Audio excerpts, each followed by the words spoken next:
বন্ধুরা আমাদের নৌকা নিয়ে ডোঙার মধ্যে এই দেখো এগুলো বানিয়ে দিয়ে ছেড়ে দেবো, দিয়ে একটা মধ্যে ধান, একটা মধ্যে চাল, একটা মধ্যে যাত্রার করি দেবো। এই দেখো এটার মধ্যে ধান দিয়ে দেবো মাঝখানে। প্রথমটাতে তো বলা যাবে, হ্যাঁ প্রথমটাতে প্রথমটাতে ধান দিয়ে এগুলো ভরে দিতে হবে। সোনা রূপা দেবে না? হ্যাঁ দেবো, যাত্রা করি দেবো, চাল দেবো। ব্যাস আর দেবো না। আর আবার বলো। এই যে এটা মধ্যে দেখো যাত্রার করে দিলাম, সেদিন যাত্রা পেতেছিলাম ওই করি সব চাল দিলাম এই যে লাস্টেরটার মধ্যে, তাই তো? হাতে করে দেওয়ার অল্প করে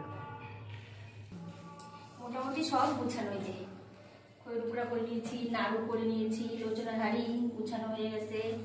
এবার ছেলে ফল কাটছে, এবার ঠাকুরমশাই এসে ঘরটা বাঁধবে। তোমরা বিকেলে সবাই প্রসাদ খেতে এসো, টাটা।